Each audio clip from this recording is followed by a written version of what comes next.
Where do we go when we die? It's a question that's been asked since the beginning of words. Maybe even before that. It's a question that every religion tries to answer. You could even argue it's the reason that religions exist in the first place.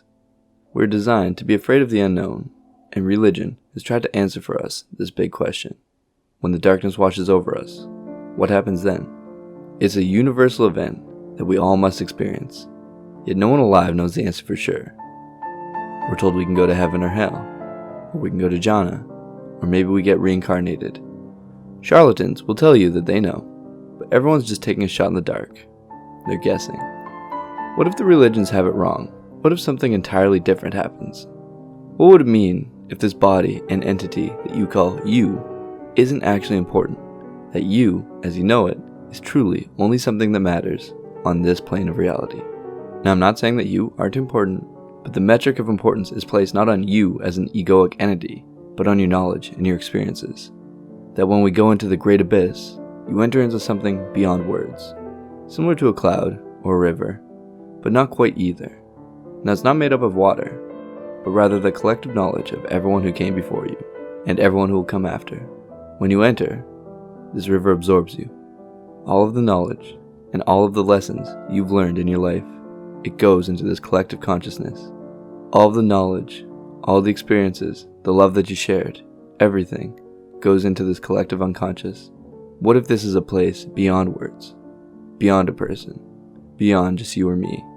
What happens if this is where we go? Because when we get caught up in our lives, we think that we are so important, and whenever we envision the afterlife, it's always us that goes to heaven. It's your body, it's the spirit of you that greets Peter at the gates. When you're reincarnated, it's always you that comes back. You don't have any recollection, but it's just you living through your life, learning the next lesson on your journey. What if this you is only important to you? The universe, and the universal consciousness doesn't actually care about you as you imagine it. What if you're so unimportant as an individual, but simultaneously the most important thing that has ever existed? An irreplaceable cog in the machinery that is this world. That this is all part of a greater whole. Like adding milk into a spinning blender, it's transformed into something else. It's there, and it's an important ingredient, but you can't differentiate it from the whole anymore. All of your experiences, thoughts, and ideas that make up you go into making this smoothie. But the other competing flavors are also all of the knowledge of the universe. What if this is where we go when we die? Into a big cosmic blender. What if this is the true form of reincarnation? It just takes from this universal consciousness and puts it into a person, or a plant, or a rock. Whatever it isn't just you.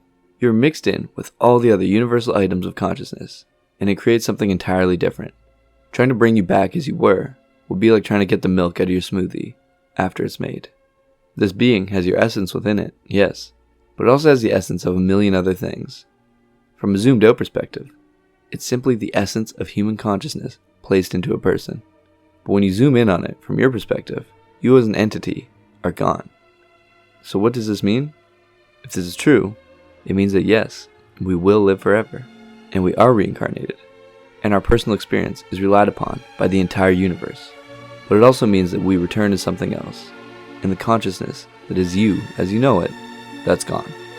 Because when we come back, we aren't coming back as what we were. That has been blended into millions of particles and mixed into a greater whole. The entire consciousness that was you is gone. If this is how it is, if this is what becomes of us, then we realistically only have this one life to live. Our one opportunity to experience this world as our imperfect, egoic selves. Because once this life is over, we're transformed into something new that we won't recognize. Our specific consciousness will never grace this planet again. If this is true, then we do really only have this one chance at being alive. And you've chosen to spend that time watching videos on YouTube.